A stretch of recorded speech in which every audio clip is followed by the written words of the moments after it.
It's Thursday. You know what that means. It's time for Unfiltered Tape Takes previewing Week 6 in college football. Speaking of unfiltered, is it October yet, Steve? It's actually the second. Well, I guess it's time to share my receipts on Paul Finebaum. Just 203 days until the NFL draft. You good, Muench? I'm good, man. Can't wait. All right, let's roll that thing.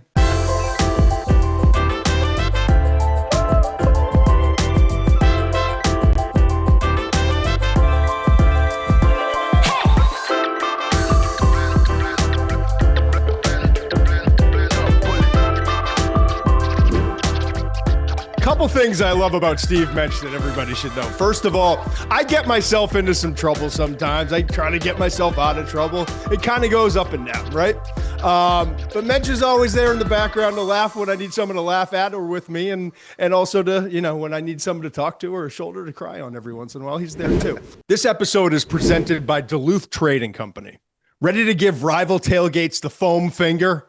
Duluth Trading Company crafts Hall of Fame game day gear to help you grill hotter, cheer louder, and tailgate longer. Bibs loaded with pockets, gusseted pants so you can crouch without snuffing out your coals, and free swinging shirts tailor-made for cornhole tossing. Stay comfortable from preseason to playoffs in the toughest tailgate attire around, only at Duluth Trading Company. The second thing I love about Muench is every once in a while he'll just make me die laughing. And he does it sometimes with a quick text. Today he asks me, right before we go on the show, when you ask me, you good, Muench, to start the show, should I just mime my response? It's a fair question. I had to remind him politely that we're on a podcast too. It's not just a show, not just on YouTube and Spotify. We're also on Apple. And thank you everyone for watching and being a part of this and supporting everything we're doing. So the miming thing probably wouldn't work for the guy or the girl driving in the car, listening to it on Apple or Spotify or wherever. I'm still green. Wherever else you get your podcast. It would be funny. And it would only be funny. And we're not going to get into it here. I have nothing much to say outside of Shedeur Sanders, once again, is kind of showing some of the concerns that the general managers and executives had in terms of maturity and handling the process. We talked about it. So Dillon Gabriel announced a starter for the Cleveland Browns. They benched Joe Flacco. He deserved it. I'm excited to see what Gabriel does. Good luck. Yeah, I hope he does well. And we could get into a whole breakdown on Gabriel and fast processing and tempo and getting the ball out quickly and quick, the release and the accuracy on certain throws and play action and all those things, but that's not what we're here for. We're here for Week 6 of the college football season. It's not the Week 5 slate, always going to be transparent, but there's still some really intriguing matchups. None more intriguing than Miami, right? At Florida State. Miami favored by 4.5 in that game. It's a 7:30 primetime game. Don't forget, we will break into it just like we did with Penn State, Oregon a week ago and Alabama, Georgia. We'll be there live on the YouTube channel. It's the McShay Show YouTube channel. If you want to come join us, it's a fun hang. You can we react to the game as it's finishing up, and then we kind of re-rack it and do a full. It's been almost a 2-hour show every single Saturday night into Sunday morning, and it's been a blast, and it's been the most well-received show that we do here, and for obvious reasons. But so you're just going to go buy the Finebaum stuff, or are we waiting until the end? Like, what's going on here? If I'm listening to this pod, I want to know now. I didn't quite know it was going to have this response. It was like it was past midnight, I think, almost 1 a.m. Silly Eastern you. time. Silly you. And that's what I love about you. You just get to sit back and laugh at kind of the messes I get myself into. And it's not even a mess. I'm excited to share the story because honestly, why not? Right. We'll get to it in a little bit. Today, let's go. We will. I promise you this. By the end of the show, I will address the Finebaum situation and the comments that I made, and for good reason. Okay. But I don't want it to overshadow like what's important. And what's important is all the tape study we've done. And that's why we do the unfiltered tape takes leading up to each week. We do it on Thursdays here on the show. And I I look at this Miami-Florida State game, and there's a lot of storylines, man. There's a lot of storylines. I think, let's start with this. I spent a lot of time, because what happens is the season starts, right? And you watch a tape here, you focus on certain games leading up to and previewing all that stuff. And with the NFL draft prospects, a lot of times it's guys who are emerging. You go in and quickly try to like get caught up on them, or if someone's really, especially a quarterback, like what's going on with Nussmeier, what was going on with Klubnik coming into the season, the first handful of games, what like Arch, so on, so forth. You know, we've had so many quarterbacks that have struggled this year. So a lot of our tape focus has gone in that direction. And there's a quarterback in this game who has gone the other way, kind of like Dante Moore, who we spent time on for Oregon. I'm glad we did that prior. You and I both agree. Right now, what's on tape, it's not against great competition prior to Penn State.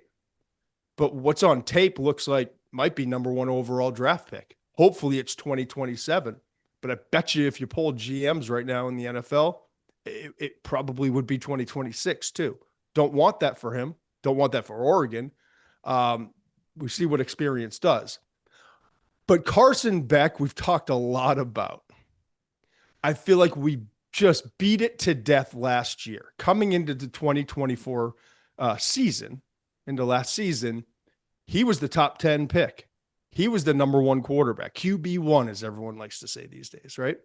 And then the season happened, and the struggles happened, and the injury occurred. And it felt like every week, we started the show on October 22nd last year. I talk about it all the time, kind of jumped right in. And at that point, Beck was kind of starting to struggle, and there were ups and downs, but he had some good moments. And then there were other guys like Nussmeier who were coming on the picture, and we were talking ad nauseum about Cam Ward and Shedeur Sanders. But then Beck leaves Georgia after declaring for the draft. I think people all forget. Right. We forget that. He declared for the draft. And I honestly think, like, when you put in for the advisory committee, the NFL has an advisory committee. You can put in a certain number of names per program, and they will give you a grade back. It's either one of 3 things: first round grade, second round grade, go back to school. And I think it's a very helpful tool for a lot of people who have agents and advisors and people in their ear who have no idea what they're talking about, right?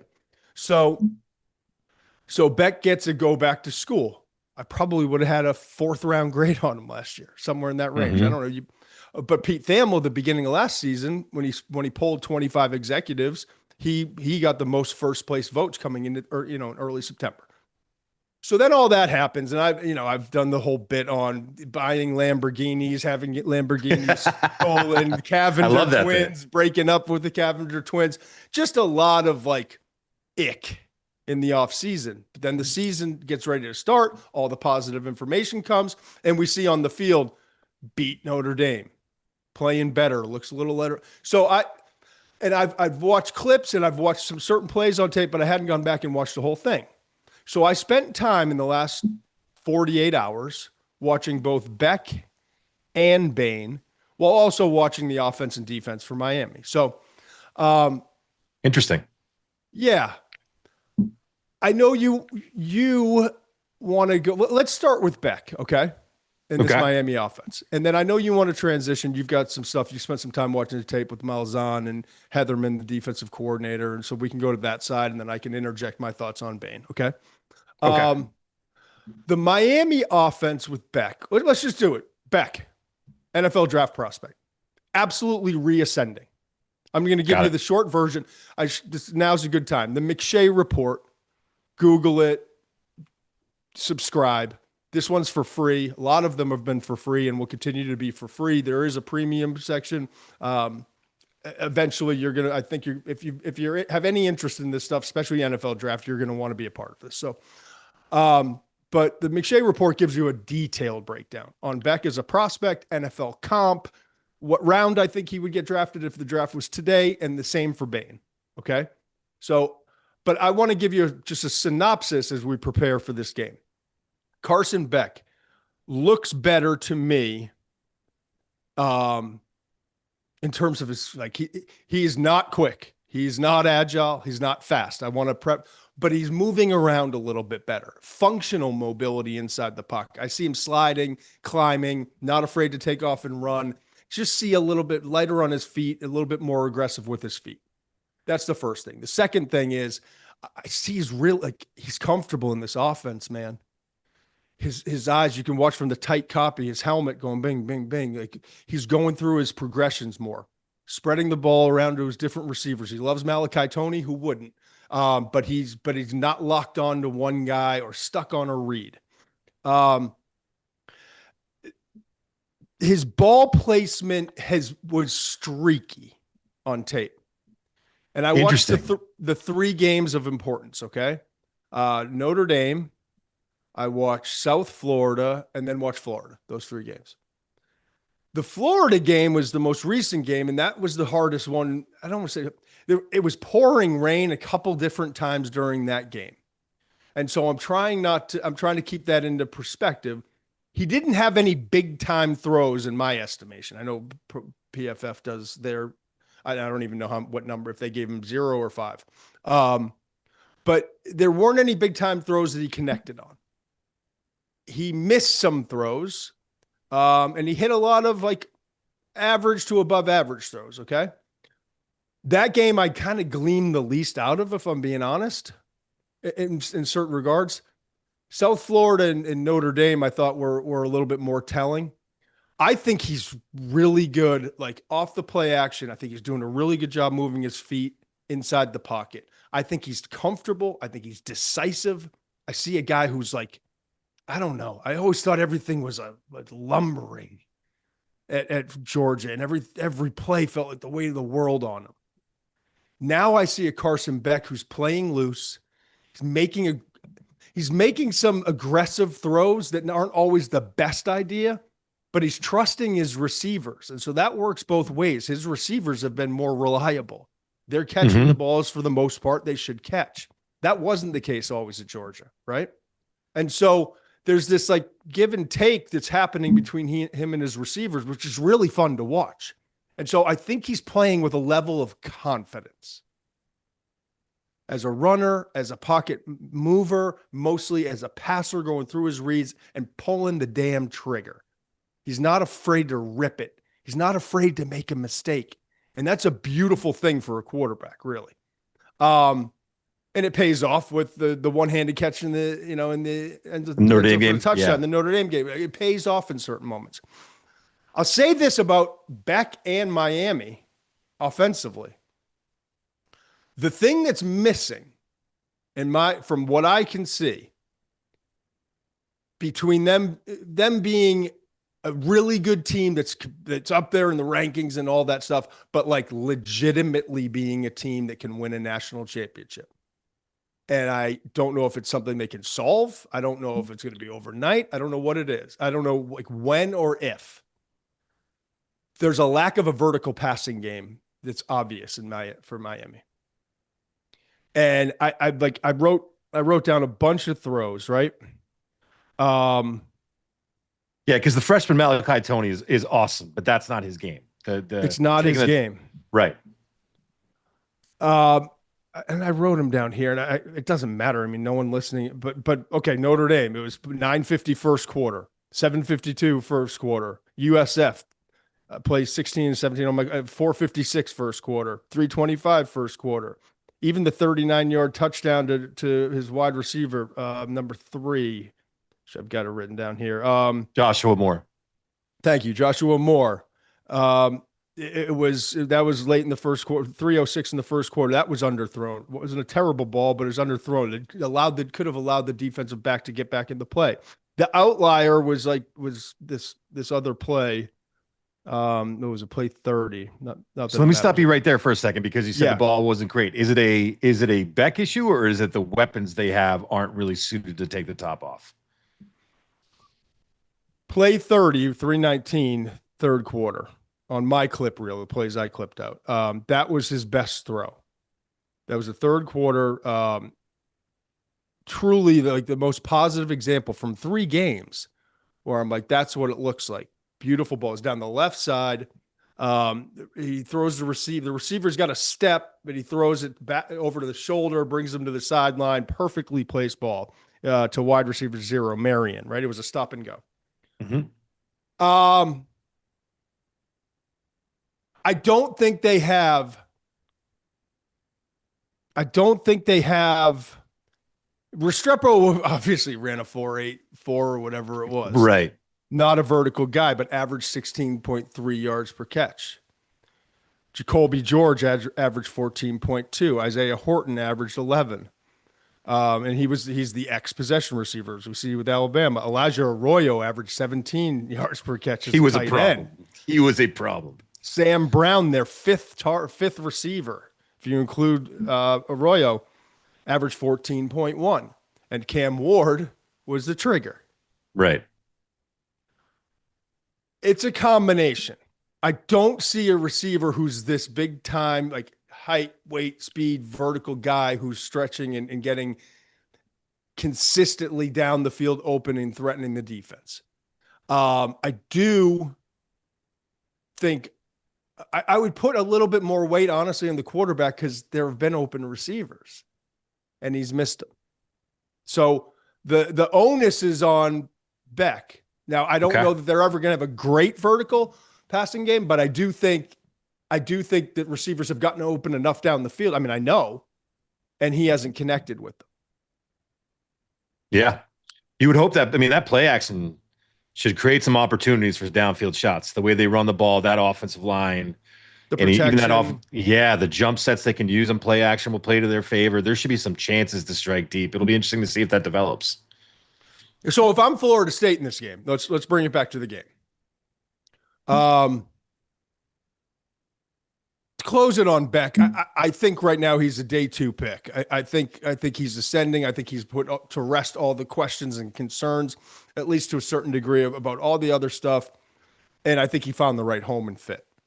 I think he's a day 2 pick. I don't know that you look at him and say he's a starter. Let's hand him the keys to our franchise, but I think that there's enough there where you bring him in, like he can be a really good backup and maybe we can develop into a starter and let's see how the season ends, you know? But if I'm Florida State, I'm challenging these receivers. Yeah. I'm challenging these receivers, which is going to allow me, I'm going to take an aggressive approach. And Tony's the guy I got to worry about, and I got to try to get physical with him, and I got to have over-the-top help, and I got to have help for after the catch in case. So I'm not saying it's going to be cover 0 all out, like, but Heat him up. But I'm aggressively, like within reason, aggressively approaching this Miami offense because I got to stop the run. I got to generate pressure on Beck, and even though he's more mobile this year, he ain't mobile. He's not a running threat. And so I'm gonna force Beck, similar to what I was saying you should do to Drew Aller if you're Oregon, and they did. I think it's going to be that kind of game plan, what Dan Lanning and this coaching staff for Oregon had ready to go for Penn State last Saturday night. I hear you. And I think you you mentioned it briefly, but watching the Virginia upset of Florida State, the thing that jumped out to me was the way that Virginia had, I think, 3 drives that were 20 minutes of the game. I mean, that's a third of the game clock was taken up on 3 drives because they were able to really push around the Florida State defensive front at times. And Virginia came into that game banged up front.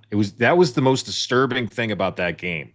Was that Virginia was able, when it mattered, Virginia was able to move the ball, and good for them they would go for it on 4th down, and they weren't like gashing them, but they were extending long drives. And to me, you look at this Miami offensive line, and you look at their run game. I'm concerned about Florida. They're gonna have to get more guys in the box, and if you're gonna do that, you might as well be aggressive in terms of bringing guys after the quarterback. You know what I mean? Like you already know you got to bring that safety down. Because if they don't, I think they're in trouble. I think that's a big key for them is getting their safeties involved in the run game. So if that's going to be the case, you might as well heat them up. And I think it's the right approach too. Force him to get the ball out quickly. Make him uncomfortable. I think that's the key for Florida State in this game defensively. If I'm honest, I was based off of watching games on TV, and I was expecting a little bit more out of the offense. Not the offensive line, but out of the offense, out of the passing game in general. Truly. I think this is a team, and this is what Mario Cristobal wants. This is a team built on the trenches. They've got a quarterback who is more than functional, playing at a very high level for college football, very high. They've got some targets and some playmakers, but they're going to run the football and they're going to win up front and they're going to wear you down. And then he brought in Corey Heatherman, the defensive coordinator, and we've talked about that, and I want to get to that now, to go from a defense that was a liability to a major asset. So this year's version of Miami, while they won a lot of games and scored a ton of points, and they were in the national spotlight and like all the excitement, that team was hard to trust. Yeah. Just think about like the cardiac kids last year, that Virginia Tech game kind of stole one at the end. The comeback against Cal, like they had some brutally hard games that they had to put up massive points and rely on Cam Moore. This is the cardiac canes. I mean, they were like, all year it was, are they going to be able to pull it out again? But this is built in the image of Cristobal and what he was looking for. And it took a couple of years, I think, to get the foundation, right? So I'm curious for your take, because I know, like, I'm just talk to me about the Malzahn versus Heatherman. I was going to say really quickly, you probably saw me typing away, and I was just trying to check, because all these weather delays this year has been wild. That's been weird, right? They had one against South Florida. I thought they might have had one other one. I wonder if that affects the continuity of their offense, whether or not that's had it's kind of an excuse, but it's something worth mentioning because it did happen with South Florida. I don't know if it happened in any other game. So I was trying to check real quick to see how many of those they had.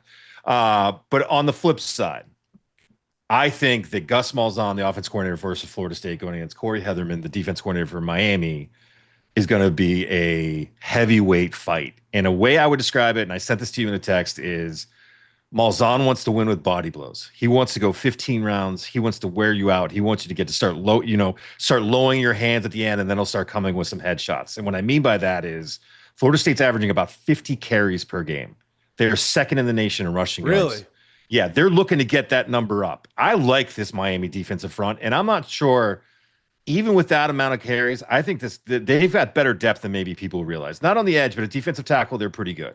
So he's going to try and wear this defensive front out. And by the way, Miami is 8th in rushing yards allowed per game, and we're going to talk about it, I'm sure, but have studs up front. They are a great front seven, in my opinion. So now you have this. Malzahn Malzahn won't blink.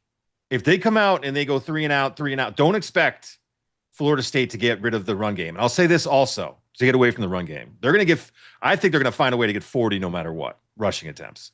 And I'll say this too. Malzahn does some really interesting things. I'll just say that their quarterback counter is one of my favorite plays to watch. It's really fun with Tommy Castellanos. He's a great runner. He creates numbers by doing quarterback runs. He creates numbers by doing wildcat packages that he'll bring in. He does some motions. He gets Danzy, the receiver, with some balls on reverses. And all of that's really window dressing. Malzahn it's a physical downhill run game. Yeah. He wants to brawl. And everywhere he's gone, he's had some success doing it. And you look, that offensive line for Florida State, maybe not the most talented offensive line in the country, but they got big boys up front. I mean, their right tackle, Micah Pettis, 349 pounds. Left guard, Richie Leonard, 329 pounds. Gunnar Henson is 325. The other guys are all 309 plus. So the other two are 309 plus. They're big. They got tight end Marcus and Douglas, 270 pounds. He'll do things, Malzahn will do things with formations and personnel groups and all that stuff. So you'll see some two tight end looks, some spread looks, all of that, right? On the flip side, I think Heatherman saying, I'm okay with all that. You want to get into a brawl? I've got the guys up front to take care of this, and it's going to be all handle. And I think for Heatherman, he's more of looking for that knockout punch. And what I mean by that is if Florida State gets behind the sticks a lot in this game, they are in a world of they have some big time problems because that pass rush is going to tee off. And Castellanos has been good, but he's not the most accurate passer, right? So if they could if that pass rush can tee off with, you got the guys up front with Ruben Bain, who I know you're going to get into in a second, and I want to make sure I say his name right, Messidor, teeing off and getting at guys, then it's going to be interesting how that goes. Now, Malzahn will run 6-man, 7-man, 8-man protections, but I think Heatherman can counter that by especially kicking Messidor inside. So now you got to block him with the guard. It's harder to chip. It's harder. There's things that he can do. He'll also run a lot of simulated pressures. Well, it looks like 8 guys are walking up, but then they drop 7 or 8 guys. So it looks like you have a lot more defenders that are actually coming. And I know I'm rattling off one more thing I want to say. Love it, yeah. Is even though they get to you with 4, and what that allows you to do is to drop into these zone looks, which makes it much harder for a mobile quarterback like Tommy Castellanos to scramble for yards, because the eyes of the defenders are always facing the quarterback. They're not turning their backs and creating those lanes. And this team, this Miami team, we've talked about it. I'm going to talk about it again. They rally to the football better than any other team I've seen on tape this year. They rally. It's unbelievable, isn't it? They swarm. I know. Fly. I know. If Castellanos takes off, he's going to have 5, 6 guys after him right away. So that's one thing that's going to be interesting to me. I think that Heatherman is an advantage in terms of personnel. He's going to have to be careful. He will. Castellanos. He's like physically holding up this. Yes. Because they're not. Will. Yeah, because he's the enemy. The opposing quarterback's always the enemy, but he's wearing a Seminole hat. You know, like. And they're going to have to use him a lot in this game. He's going to have to. There's going to be times where he's going to have to get down. There's going to be times where he's going to have to protect his body, because he's going to get a lot of carries too. They're going to use him in the running game. Like Florida State's deep at running back, but they're going to have to get him involved in the running game as well. I know I just rattled on, but to me, no, I love it. The Malzahn, that just wanting to pound the rock at them as much as possible. And I don't think he'll blink if they struggle early. I think he'll stay with it. And then Heatherman having the guys up front to really get after their quarterback. It's interesting to me. I think I watched 76 plays, put together a reel for Bain in the 3 games. Ruben Bain Jr., the edge rusher. I don't remember. I mean, I'm sure there were, but let's put it this way. I can't like recall. And I watched the rest of, I started last night, watched the rest this morning. It's fresh in my mind. I don't recall a 5-man pressure. No. It looks like they're bringing them, but they don't. But like when as the rush progressed, it was always Bain and his 3 buddies. Right. You know?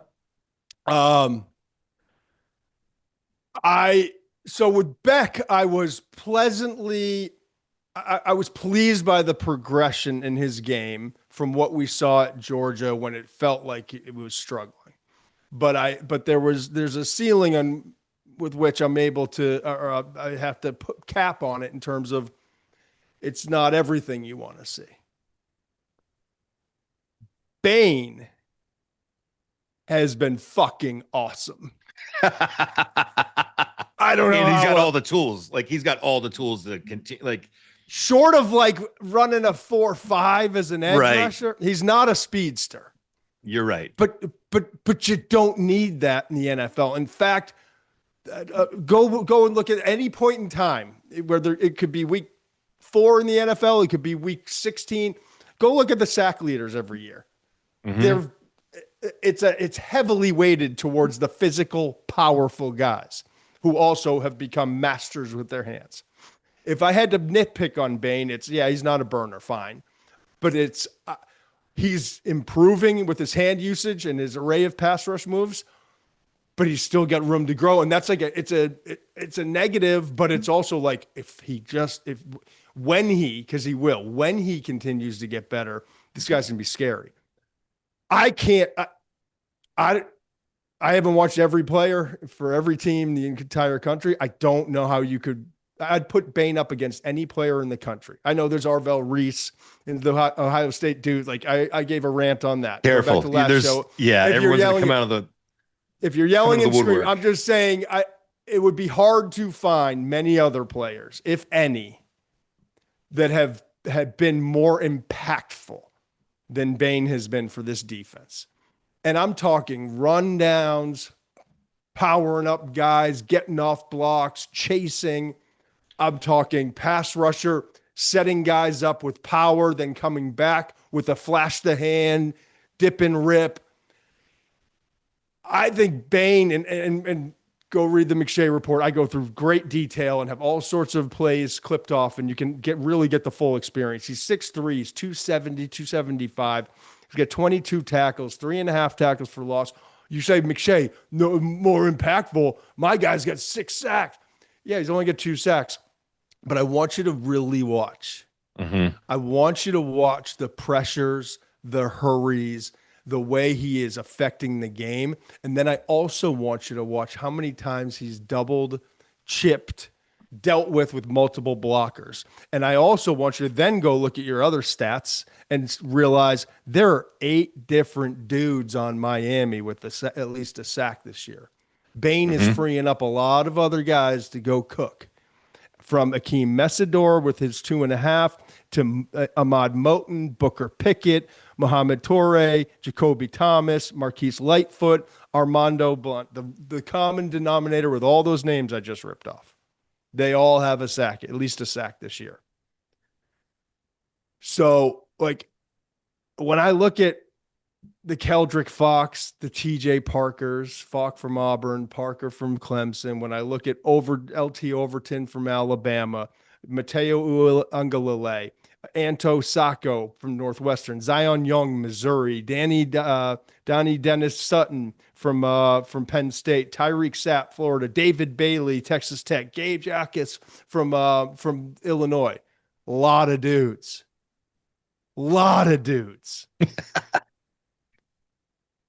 Bain's the best of them.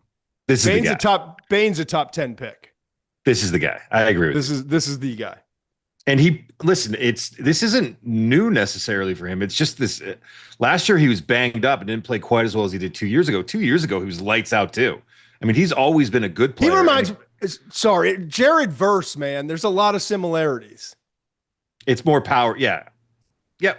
He's a power rusher. By the way, I don't know if you saw what Jared Verse did to that poor Indianapolis Colts center over the weekend, but oh my God, he ran right through him and then almost Supermaned into Danny Dimes. It was unreal. Miami's -4.5. Let's just throw it out there. At Florida State, night game coming up. Yeah. Can I throw one thing in here and I'll make it quick? I think I told you I was going to do this, and I don't know if you love it, but I'm going to say it really quick. Yeah. If you were scootering around town on Friday night last week, like our guy Dan likes to do at times, you might have only caught the highlights of the Virginia-Florida State game, and you would have seen that Deuce Robinson, the big receiver for Florida State, dropped a pass in the end zone that would have tied the game in overtime.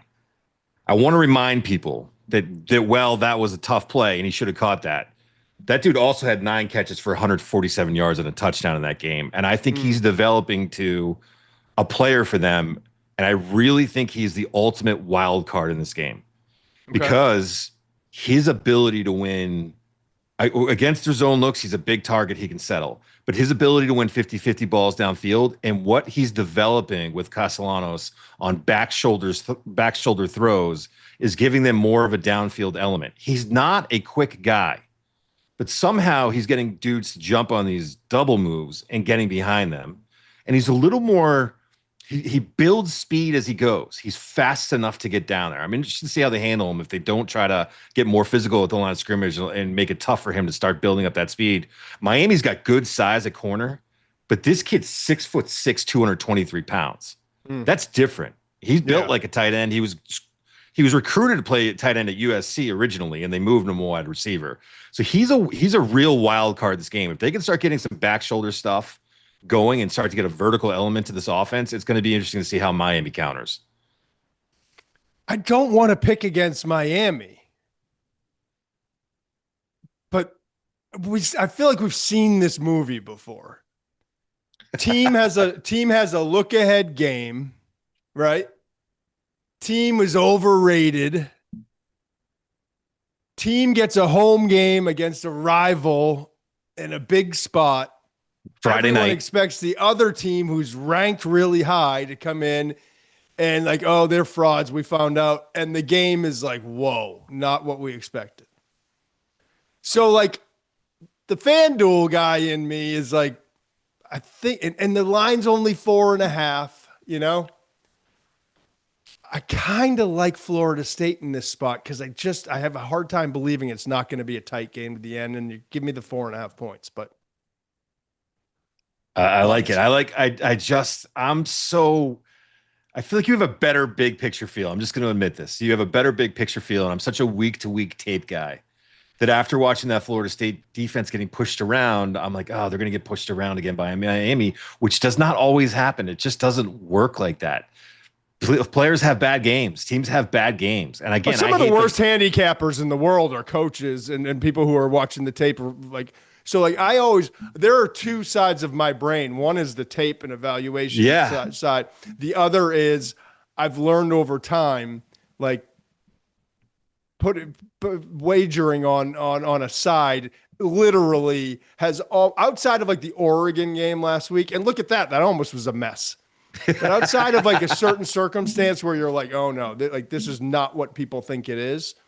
More often than not, it's like the right side of your brain versus the left side of your brain. Like they're two different. Yeah, USC at Illinois. I was convinced. Oh, me too. Convinced that USC was going to. Washington was going to keep it tight. It was going to be, but like I learned that Ohio State's defense might be like generationally good. Yeah. So I hear you. Listen. Florida State hasn't had a hard time. This is a different defense, but Florida State hasn't had a hard time moving the ball or putting points on the board. So it's gonna be a good game. I think it's gonna be a battle. All right, we purposely took a chunk of time to do that because that's the game this week. The McShay Show is brought to you by FanDuel. Ready to fire up your Saturdays? FanDuel's got a boost you don't want to miss. It's called Boostin' with the Boys.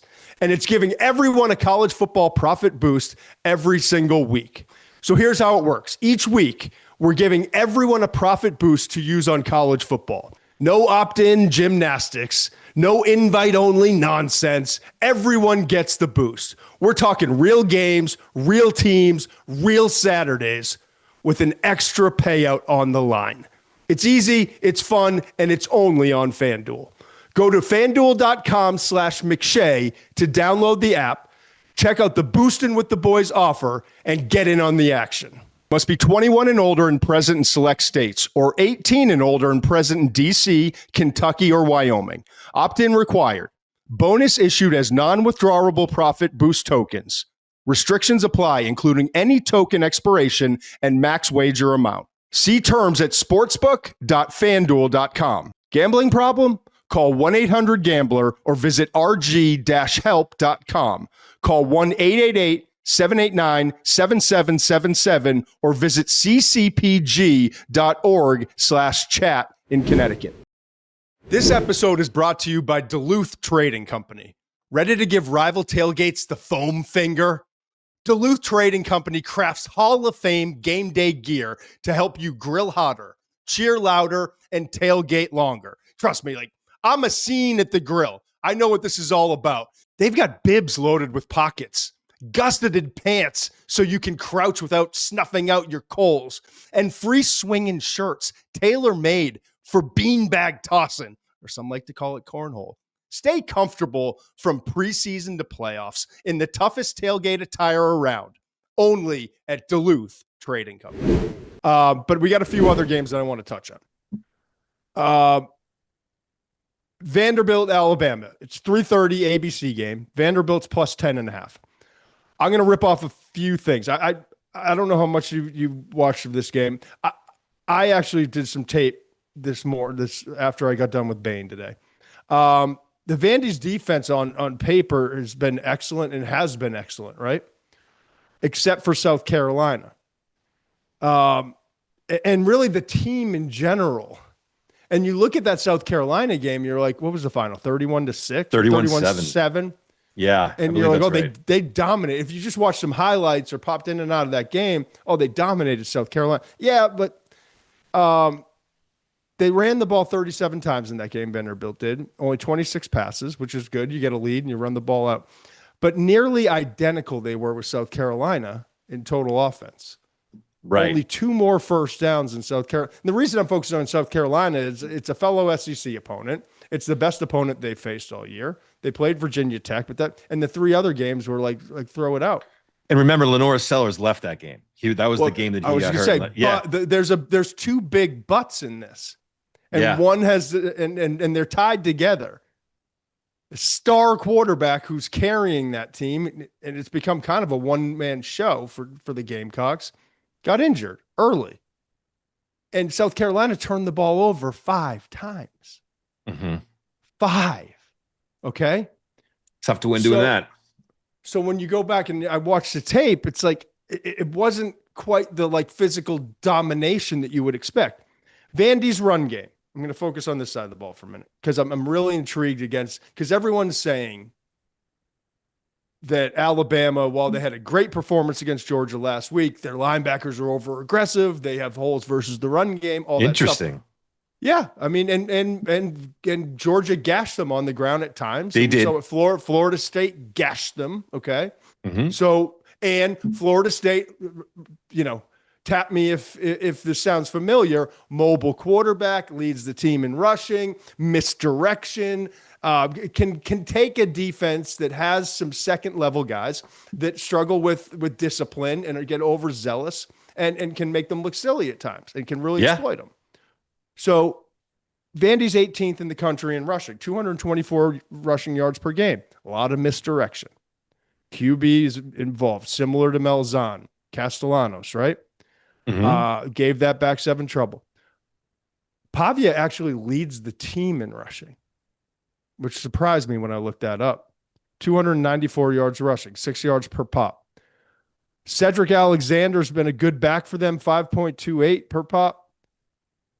McKylan Young, I guess, has just 20 carries, but is averaging 10.5. So, and obviously brings a little bit of juice. But for it to be enough, I guess this is my point. For it to be enough against Alabama, that run game, Pavia is going to have to hit downfield some throws.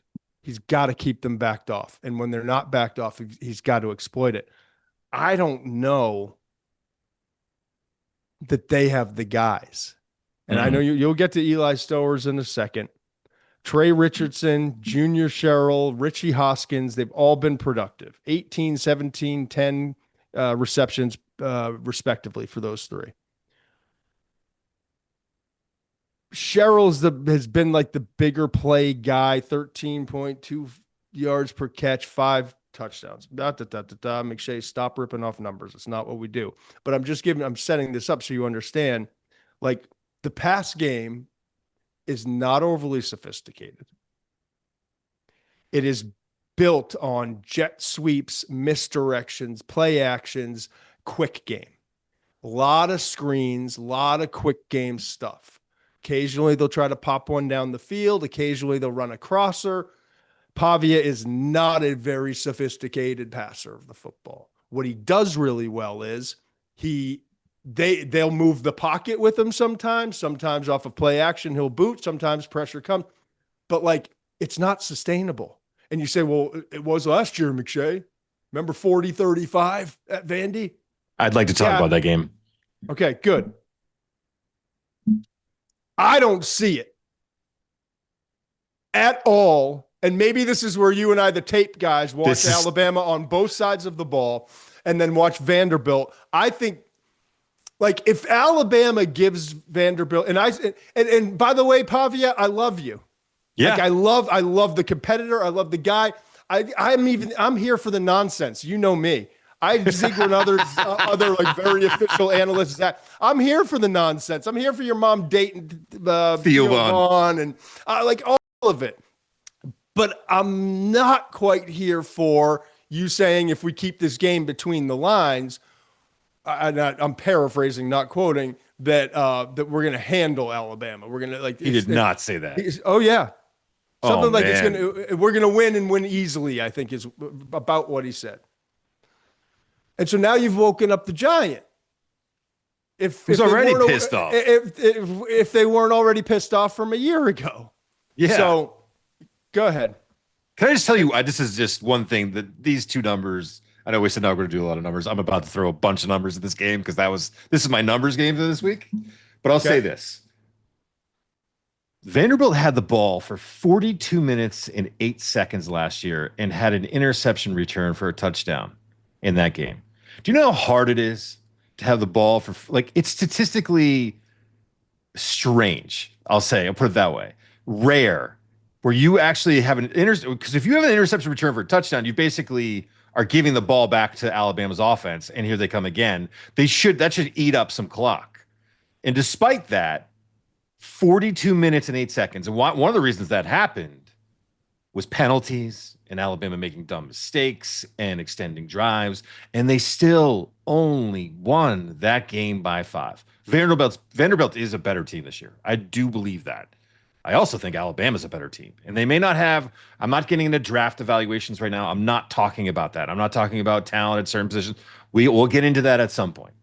I'm talking about Alabama being a better football team, playing with more confidence, having more balance on offense. All of these things I think are true. I think Alabama's a better team. And this game's at Alabama. It was at Vanderbilt last year. One of the players, I guess I'll just transition this really quickly. One of the players that I think is interesting to keep an eye on is the Vanderbilt tight end, Eli Stowers, because he had 6 for 113 last year. Every one of those catches resulted in a first down, and 4 of them came on third down.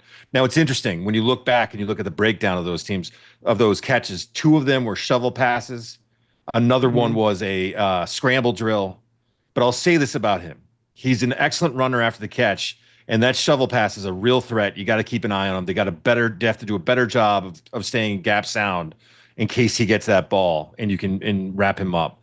He's an excellent route runner for a tight end. And they do some things with rub routes that help him get open. But man, I mean, we just watched Alabama go against Georgia, and I like Georgia's tight ends. You know how many catches they had last week, those Georgia tight ends? How many? Zip. And you talk about I thought you were going to get into the aggressiveness of Alabama's linebackers, and maybe you could talk about that in the run game. I love how Alabama's linebackers match up once routes are declared and underneath those zone coverage. They are aggressive about getting a body on a body. They do not sit there and they do not guard grass. Makes it tougher. I think they're doing a really good job in coverage right now on that second level. So to me, he had a great game last year. I think he could make some plays in this game. I don't think he's going to hurt Alabama like he did last year. I don't think Alabama's going to only have the ball for 18 minutes in this game. I don't think they're going to make the same kind of mistakes. I think this is a different Alabama team. I think this is a pissed off Alabama team. This would have been dangerous this game would have been dangerous if they had beat Vanderbilt last year. So I guess that's the silver lining for Alabama fans about losing to Vanderbilt last year, is that if you had gone into Georgia and gotten that win, and then you had Vanderbilt the next week, that's a trap game to me. But if they're not, I'd be really surprised about not being pissed off about that loss and everything they heard after that game. And it was bad. It was bad after that game about how Alabama was over. It was as bad as it gets. So I can't imagine that team not being fired up to get their revenge. This is my FanDuel pick of the week. It's Alabama. It was almost mine. It's Alabama minus 10.5. I think, I don't want to say they can choose their number. I think that they can allow Pavia to hang around this game, and Pavia will take every little window of opportunity. But if Alabama plays close to the level that we've seen it play most recently, Wisconsin was one thing, Georgia between the hedges is another. I'm not expecting that same level of intensity or even preparation, dialing in the week before. But I think they'll be prepared enough because of last year. I think they'll be prepared enough because of Pavia and the quotes. I think it'll be this will be one of the easiest Alabama head coaching motivational weeks. It better be. In the history of Alabama head coaches having to go up against Vanderbilt. Okay? For a lot of different reasons. And I think because of that, I could easily see this being a 20-point game. Yeah. By the way, I mean no disrespect to Vanderbilt. I think they are a better team than they were last year. I think they're a better team than last year. And I like Pavia too. Like all of that. I just think this Alabama team, after that Florida State loss, we were quick to dismiss it like we did last year. And I think they're good, man. I think Give me your FanDuel pick of the week. I got the Cincinnati money line against Iowa State. We talked about Iowa State kind of being a paper towel all year. And I remember this. It was opening night. Nick Saban's favorite team, man. Careful. Oh, really? I didn't know he, that. He loves him every week. He loves him some Rocco Becht. I mean, look, they played well, but I just look. I got a text the first game, Nebraska Cincinnati. A scout texted me and said, "This is the coming out party for Brendan Sorsby, the quarterback for Cincinnati." And when you look at him since the second half of the Nebraska game, I mean, he was 333 yards against Bowling Green, 388 yards last week passing against Kansas. I think he's a very mobile quarterback who's starting to find his rhythm as a passer and can hurt you with his legs on top of that.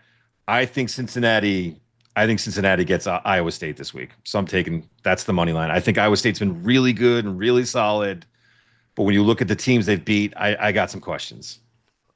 All right. I think it's and I still want to there's some other games. So Texas, Florida, Texas Tech, Houston, a couple thoughts and a couple of updates.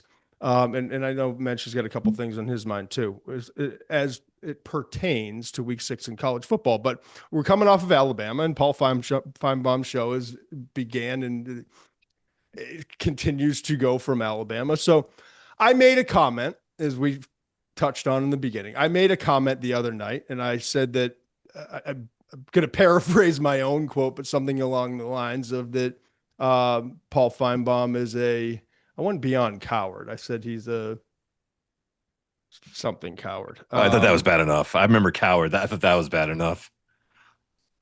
I think an all-time coward. And I also said that I also alluded to, and it was picked up on by, awful announcing, Bleacher Report. I didn't even know it was a thing. And I started getting all these texts and I was like, oh, here we go. So let me just address it. Okay. It's like the elephant in the room. My contract with ESPN officially ended yesterday, October 1st. And by contract, I mean, obviously I've been with The Ringer and Spotify, thrilled to be here. Like, we're building something special. My life has changed. It's different than it was before. I'm in the happiest, healthiest place I've ever been in my entire life. And I'm thrilled to be doing it with one of my best friends in the world. And the people that we work with on this show have been phenomenal. And like, I'm at home. I've said that, right? But I also want to make it perfectly clear, while it was a kind of ESPN was so good to me and certain people there, that when I decided to come to The Ringer and Spotify, they said, you can still stay on. We'll supplement your income, keep you whole as you're building this thing and start putting together certain things. Want to take care of you. You took care of us. And I was a soldier for ESPN. It was the right thing. For 17 years. They did the right thing by me. And I've always I've tried to do the best, the right thing by ESPN for a long time. It was a great relationship for the vast majority of it. Like any worker in a situation in corporate, like, you're not going to love everyone you work with and all that stuff.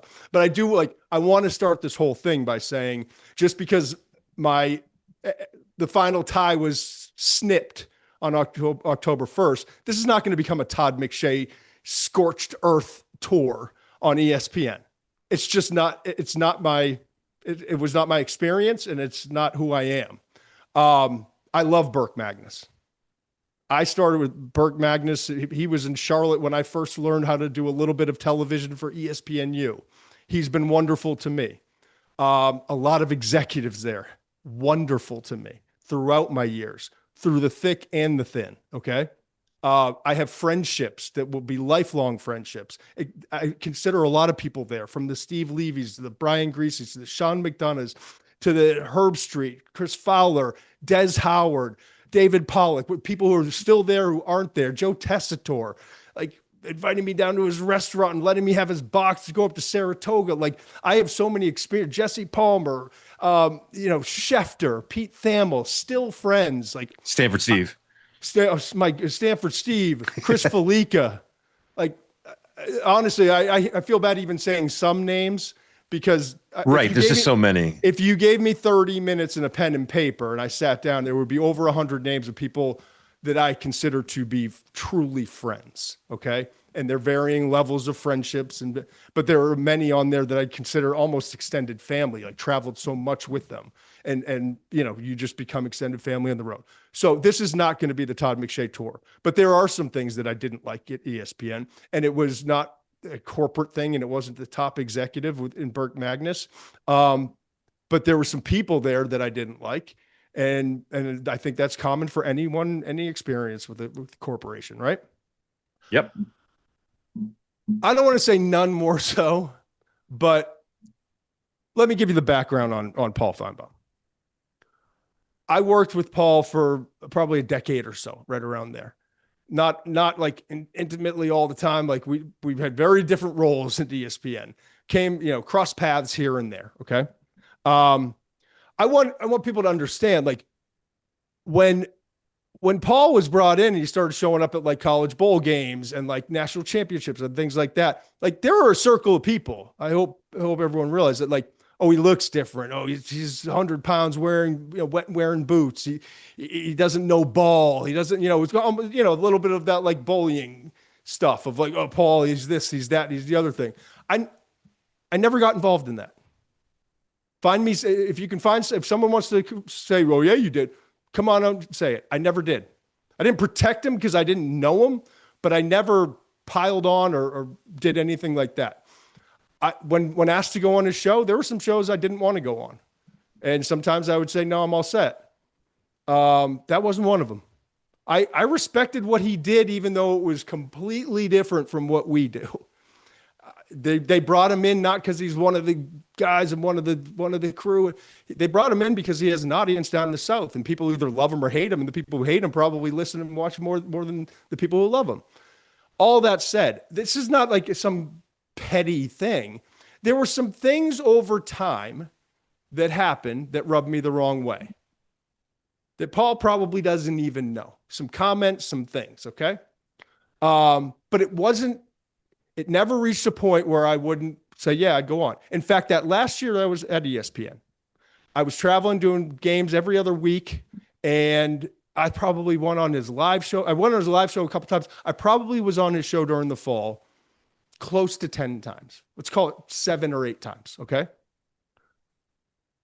I never said no. I never, even though some things that happened, I'm like, it's just Paul, right? But the final straw was the Jalen Carter situation. Okay. Yeah. The final straw was the Jalen Carter situation.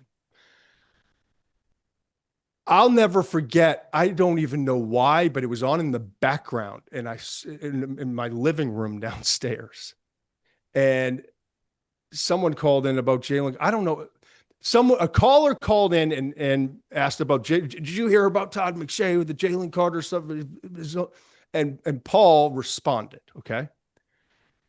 And I watched him sit there and talk about me like he didn't even know me. Todd McShay had some disparaging comments about his character. He said, I've talked to people in Athens. I've talked to people around college football. I've talked to people who would know. And they not only say they have no idea what he's talking about. It's erroneous. He should be reprimanded, like whatever. I'm paraphrasing all of what he said. Essentially, not only does Todd not know what he's talking about, this guy's a model citizen. This guy's everything that you want in a college football player. This guy's should be the face of the Georgia program, right? And so in a time, remember, I think I said it in December of 2022 for the 2023 draft. Correct me if I'm wrong here. And so there was this, and I said it, and I was kind of preparing people for, yeah, he's the most talented player in this draft. And you see it on the field when he's right. He's one of the most talented players in that entire league. But there's some stuff. And I want people to understand, Colin Cowherd had my back on this. And later on in the process, when the arrest happened and he left the combine, right? And I'll get to that in a second. And he put it well. He said he had my back saying, The media does a great job of attacking other people in the media, but we don't do a good job of coming back and apologizing and correcting it when it turns out that that person in the media was right. And I can tell you, I sleep very well at night knowing, I have never once ever made any mention of anything to do with character or injury or anything where I wasn't 100% certain, checked and double checked and triple checked and quadruple checked. And I can tell you this too about Jalen Carter. I had, for most players, if there is a character blip, you have about that much of a paragraph. Okay. You got to, whether it's an arrest, it's a source, it's whatever. And so I keep playing. You and I have been doing this for 25 years, Steve. Yeah. We have like a little note section on the character stuff so that we're up to speed on it and we share it with each other. For Jalen, I had 2 full pages, like 12 font of incidents, behavioral, on the practice field, classroom stuff, on campus, off campus, on and on. But I have sources that give me this information. And then I go to other sources to double check it. And in a case like this, if I'm going to say it, I better go get a 3rd and 4th and 5th. Okay. And I did.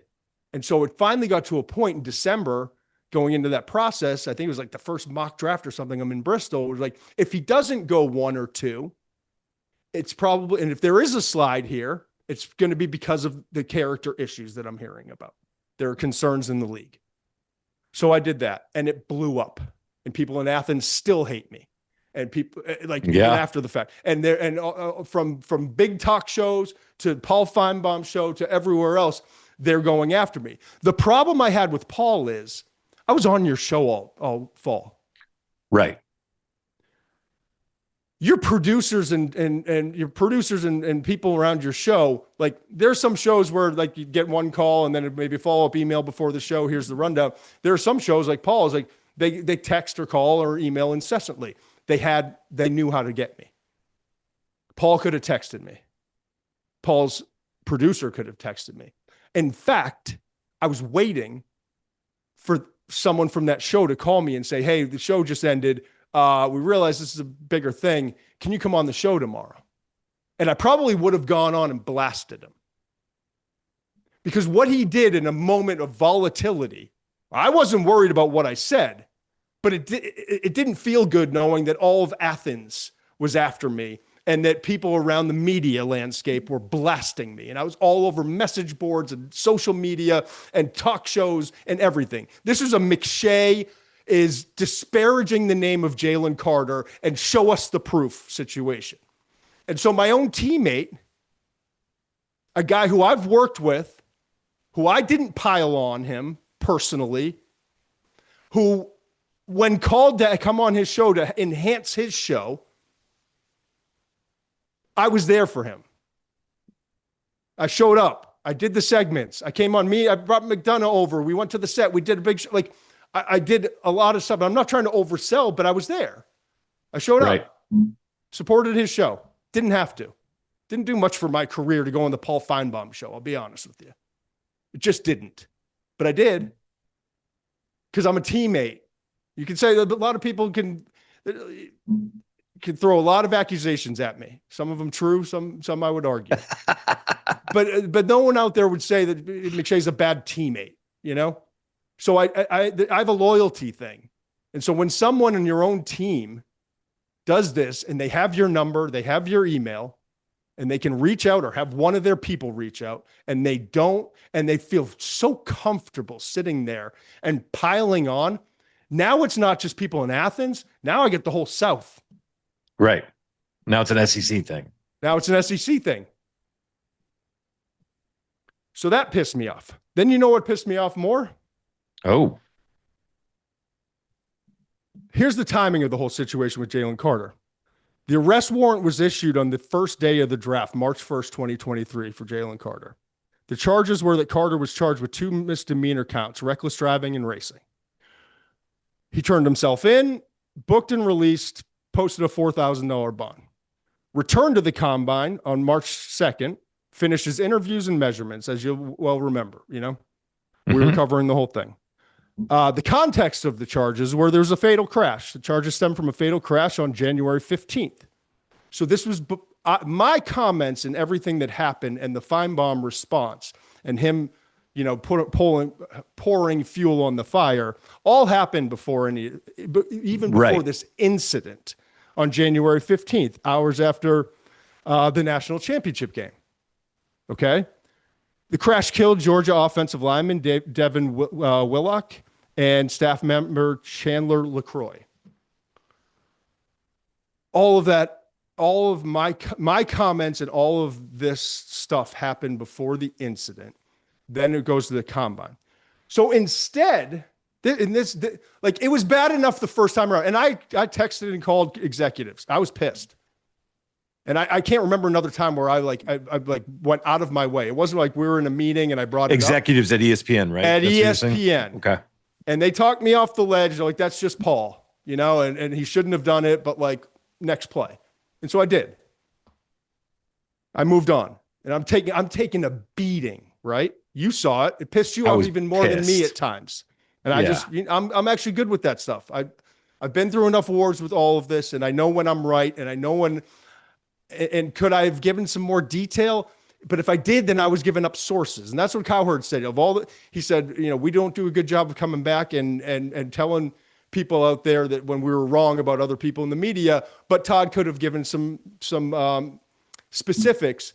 The problem is if I give specifics, then the people who gave me that information feel like I'm selling them out. So I keep it and broad. not to put words in your mouth, but you're also trying to protect the player a little bit of people are gonna ask you why is Jalen Carter. If I read the sheet of stuff that the people told me, it would have been damning. And you don't want to do that. And I'm not here for that, man. I just wanted to let people know this could be coming up. And you know what it did? And you know what? I was privy to the conversation that happened between Howie Rose and the agent too on draft night. Because there were some stipulations that had to be put in place. And some promises and some I don't want to say begging, but there was a whole backstory there. I had all the information, okay? But instead then, after this incident, instead of going on and saying, you know what? Or first of all, instead of just keeping my name out of your mouth, Paul Finebaum, you came on and almost doubled down.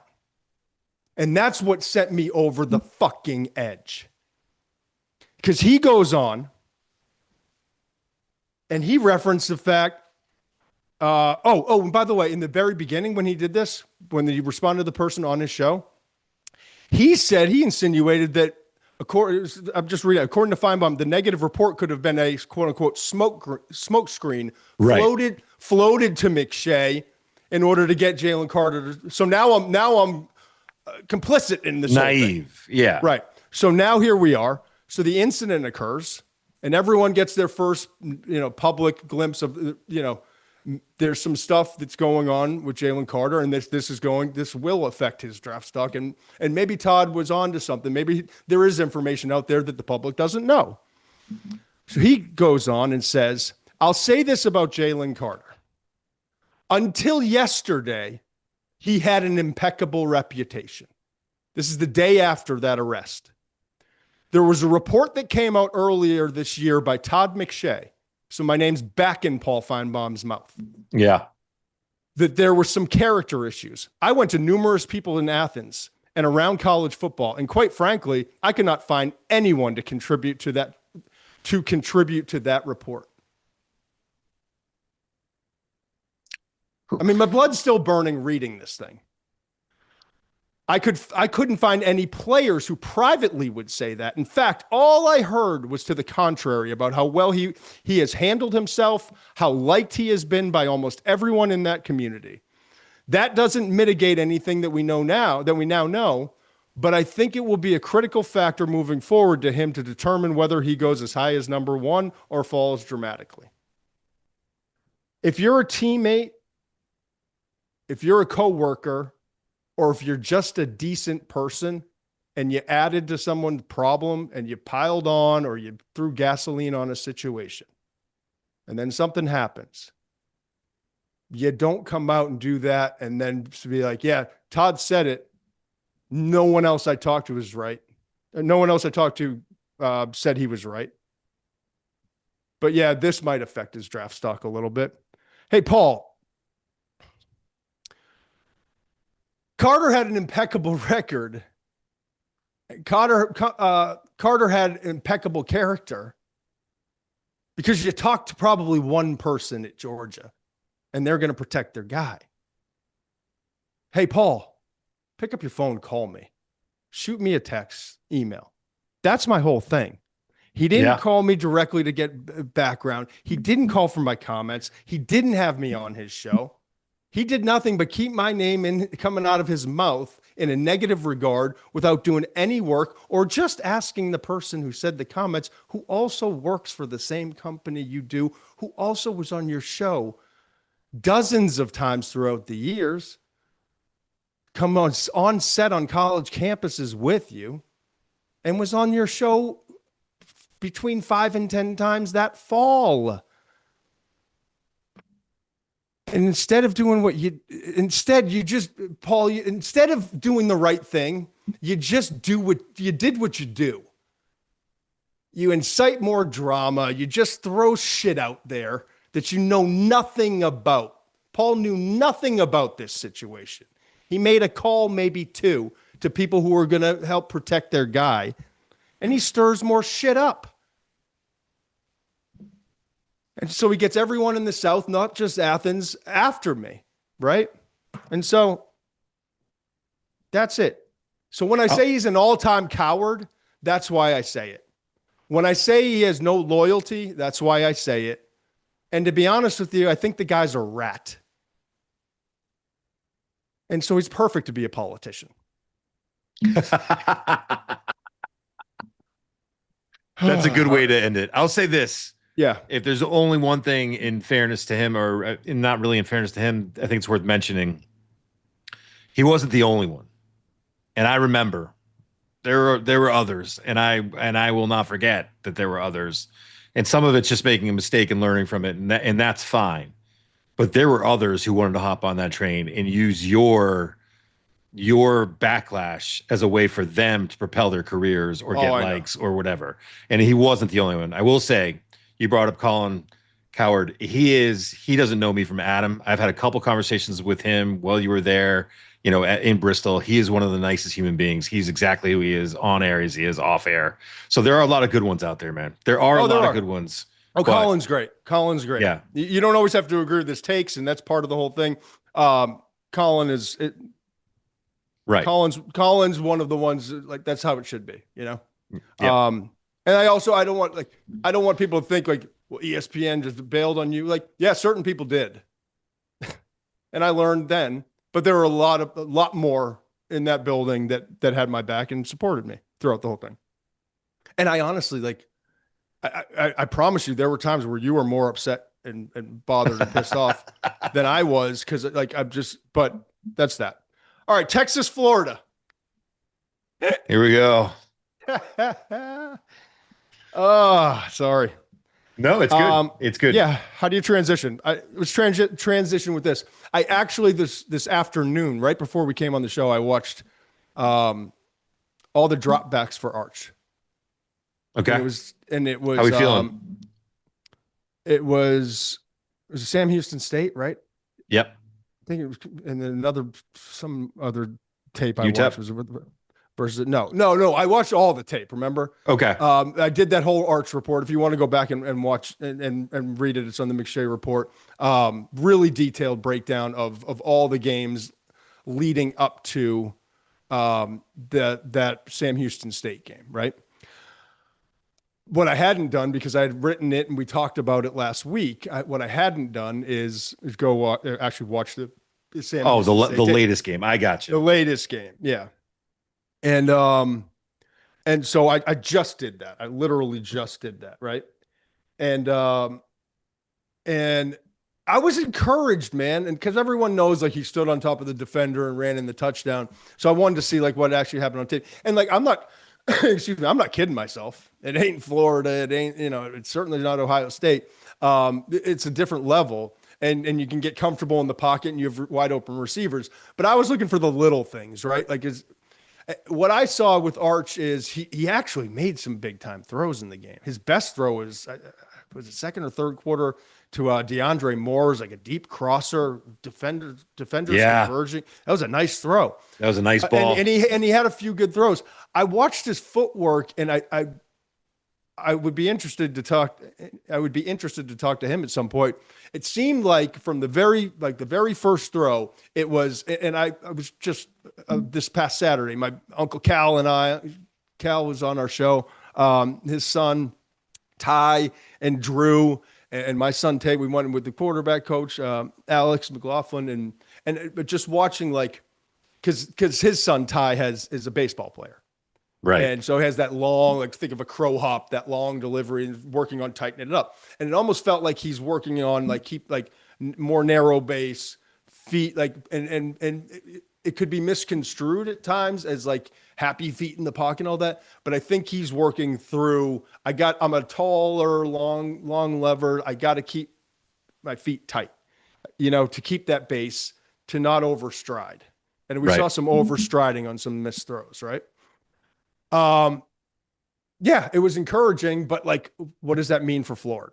The Florida game? Yeah, what does that mean for Florida? I saw another drop from Wingo, but I saw a couple nice there was good and bad. Florida's pretty beat up in the pass rush, by the way. They're pretty beat up front. There are two things that I'm most intrigued. Three things that I'm just going to throw out at you. And I don't have answers, but they're questions that I can't wait for 3:30 p.m. on ESPN, my former employer. Number 9, Texas at Florida. We all know the storylines. We all know three things I'm really fascinated by. First of all, does Texas come out and attack early? Take some shots, be aggressive? Because the second thing I'm really curious about is how long is this Florida defense going to keep playing for this team? How long are those 11 individuals that are on the field wearing a Gators jersey, Gators helmet? How long are they willing to lay it all on the line? Because they have laid it all on the line, man. I'd be so damn proud of this defense if I was one of the coaching members of the staff on the defensive side for Florida. This group has been put in one bad situation after another. You talk about loyal, you talk about team, you talk about all those things. This unit is the epitome, okay? How long will they be able to play with that level of effort? And then number 3 is, do the slight improvements and the footwork and some of the things and the confidence, he just seemed to have a little bit more. And I hate to say swagger because everyone's, oh, great, he stood over a Sam Houston State defender in the end zone. I don't mean like that. There was a confidence. His demeanor, the way he was carrying himself was a little bit different, a lot different than Ohio State, a little bit different than some of the other games, okay? Can he keep that, talking about Arch, against this Florida defense when the bullets are flying fast and something goes wrong and then to bounce back? So those are 3 things. Is Texas on the absolute attack, knowing that we might have a unit that's on the ropes, and if we can get out ahead of them, it could just be enough. I'm not saying they're ever going to quit. I'm not saying that, but there's a certain level of vicious attacking that they are you can only do it so long if the result is not what you're looking for, So I'm looking for those things. And then Arch, is he going to hang in there, and is he going to translate whatever it is that has happened over the last couple of weeks as he's had time to kind of reset? And is he going to play at the level? Is he going to play at a level that we would expect him to play or had expected him to play coming into the season? Yeah, just continue to make progress for him, I think. And this is the next big test. This is the first real big test since we saw him against Ohio State. And there obviously have been a lot of ups and downs. That's obviously the biggest storyline going into this. But it's interesting that on the flip side, DJ Lagway from Florida, who's a super talented player, is just, if someone's had a worse season than Arch Manning, or someone's had more of a disappointing season, and actually, in fairness, there's been a lot of quarterbacks that haven't played that well this year that we thought were going to be great coming in.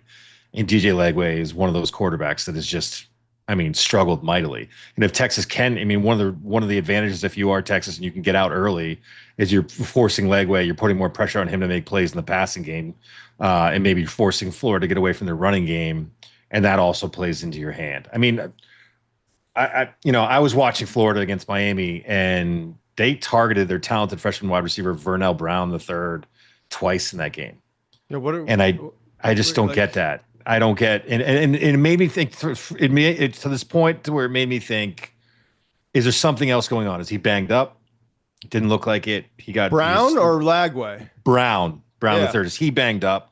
Is there some kind of a thing going off the field where they're limiting his things, or like, is there some kind of something else going on? It didn't line up. It did. I couldn't find anything. And no, but I'm saying it didn't feel something. You smelled something there. Yeah. So you have to get this kid the ball more. You have to get the ball to him more. And you just have to find ways because he's electric in the open field. As a punt returner too, by the way. Yeah. Or a kickoff returner too. He's electric. You got to find ways to get him the ball. Texas, he's going to see a Texas defense that's really good. And they'll throw some zone looks at him. But Florida has a pretty good zone beater with him where they run a go route with the outside receiver, release the back of the flat, and then they bring Brown over the top of it almost from the other side on an intermediate crosser. And he's been open on that play. You know, it was like 2 or 3 times in the Miami game.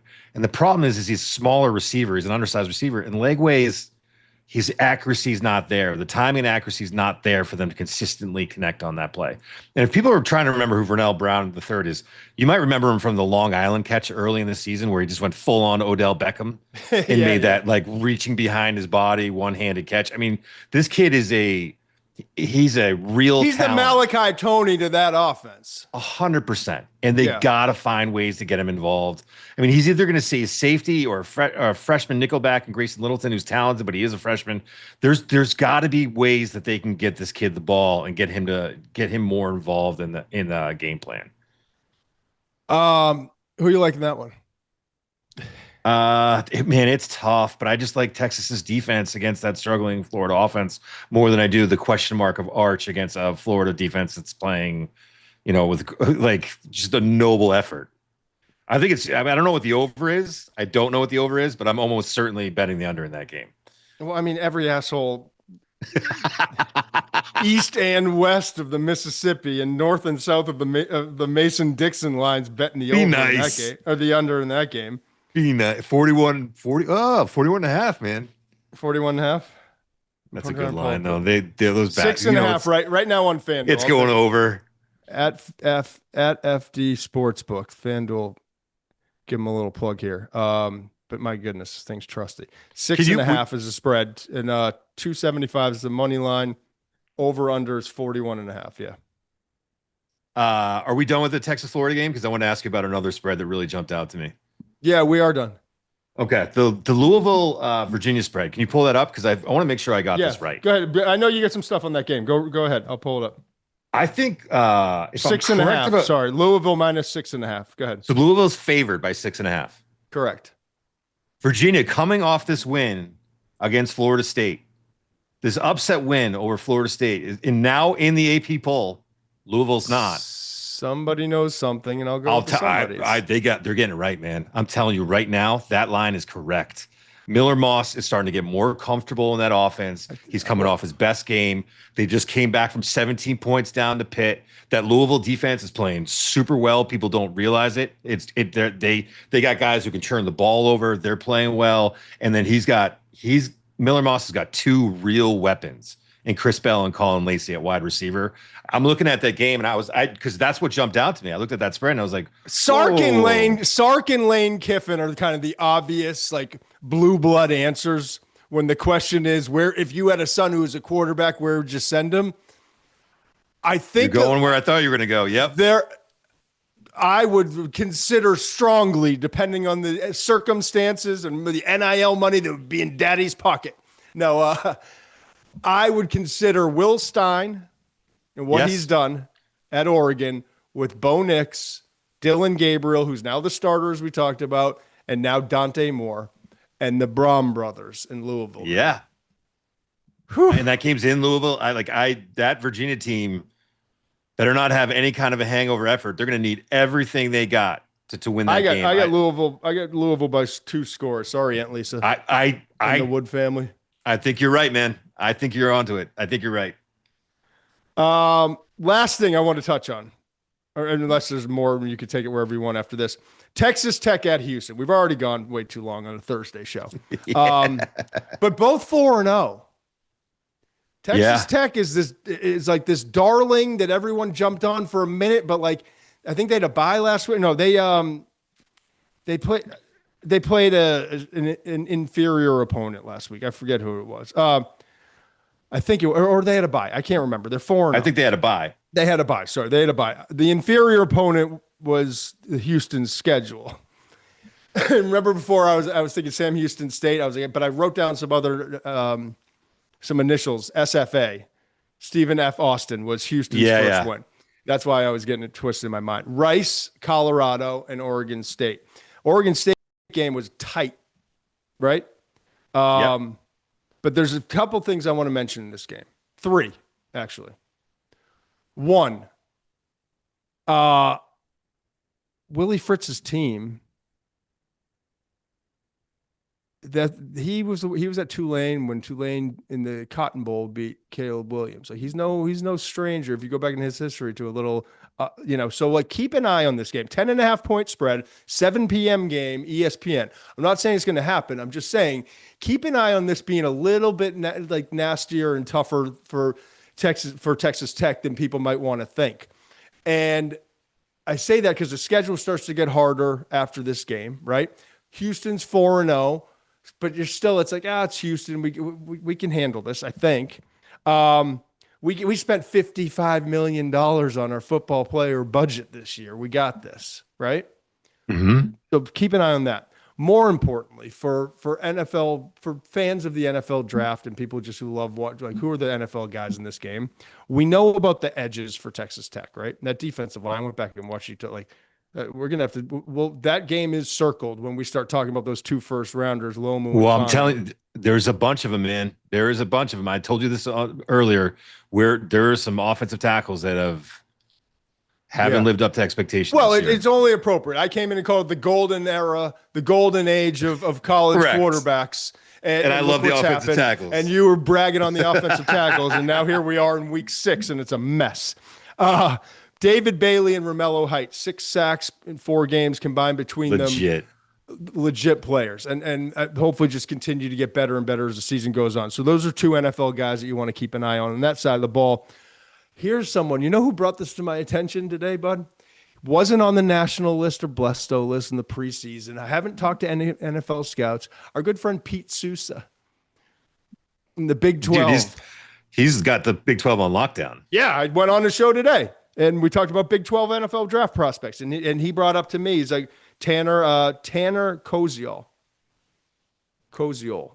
the tight end at Houston. You ready for this? Ball State transfer, wasn't on any list before. He's 6'7". He's 250 pounds. I put on the tape today. Now, he's not Darnell Washington. Remember the Georgia guy who was like 6'6", 6'7"? Who could forget that? But like couldn't catch a lot. And Steeler. He doesn't have the speed or athleticism. Yeah, Pittsburgh Steeler. But he's catching the ball well. He moves pretty well. Like he's an intriguing guy to keep an eye. 6'7" guy. You ready? 4 games, 23 catches at the tight end position. That's good. I mean, I love that size too. We see so many 235 pounders right now that guys in the 250s, 255. That always jumps out to me. He's a Ball State transfer. Nobody really, yeah, fine, have him. Houston saw something. Willie Fritz and company saw something. So that game's interesting. But the most interesting. Oh, what were you going to say? The most interesting part of that game, I saved the best for last. Baron Morton is back. He was throwing last night. Well, 2 nights ago now. And he is going to be the starter. There's speculation. Quick hook? I don't want to say quick hook, but there's speculation. Nobody knows. I did a lot of digging. Nobody knows for certain, and certainly not going to bring. There's speculation that my guy, Will Hammond, might, whether it's a rotation or whatever it is, get a series. But it's everything I said it was going to be. This guy, Will Hammond, is more talented. This guy, Will Hammond, when he came in the game, the offense took off for Texas Tech. And I would only be talking about Texas Tech if they were one of the 12 best teams in the country, and they are, and the AP poll agrees they're 11. This is a team that needs to start getting more attention and respect because they're legitimately like damn good, okay? Yeah. Sometimes you buy talent and the talent doesn't gel in a short period of time and it doesn't work and it's a disaster on the field. Florida State's a good example. One year it was great. The next year it was an unmitigated disaster. It seems like it's working at Texas Tech. Will Hammond's more talented. Will Hammond kind of bailed them in that game against Utah. It was tight. He had two interceptions from the starter, Baron Morton, but Morton's the leader. He's the heartbeat of this program. And so you can't do that. You can't pull him. And it's his 5th year, and he's talking about his day 3 draft pick and all this stuff. It's a brutal spot that they're in, but they're going with their guy as expected. But I'll be very interested to see. That's why I set the whole picture up. If Willie Fritz is at it again, like the Cotton Bowl against Caleb, and things start to get tight, what happens? So it's a reason to watch. 7 p.m. Eastern, ESPN. Love it. That's all I would have gone with Hammond. You would convince me that I'd just go with Hammond. Coach McGuire's got a pretty good problem, though. He does have a good problem until it's just a problem, but we'll see. Oh, this is a fun one. I'm interested to see the views on this one. This should be interesting. Yeah, and I didn't do it for the views. I did it because no. That's not what I was suggesting. I after the show ended. Not that night, but the day after on Sunday, my phone started blowing up because everyone thinks I know all of the background information on McShay. What's that Finebaum stuff about? So yeah. I get it. Well, there it is. Yeah, I never really talked in full about the whole situation, so it was an opportunity to kind of get it all off my chest, and there we are. Hey, this is a fun one. 5 stars.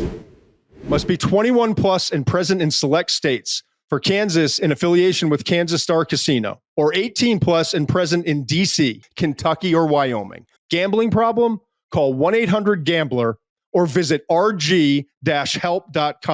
Call 1-888-789-7777 or visit ccpg.org/chat in Connecticut or visit mdgamblinghelp.org in Maryland. Hope is here. Visit gamblinghelplinema.org or call 1-800-327-5050 for 24/7 support in Massachusetts, or call 1-877-8-HOPE-NY or text HOPE-NY in New York.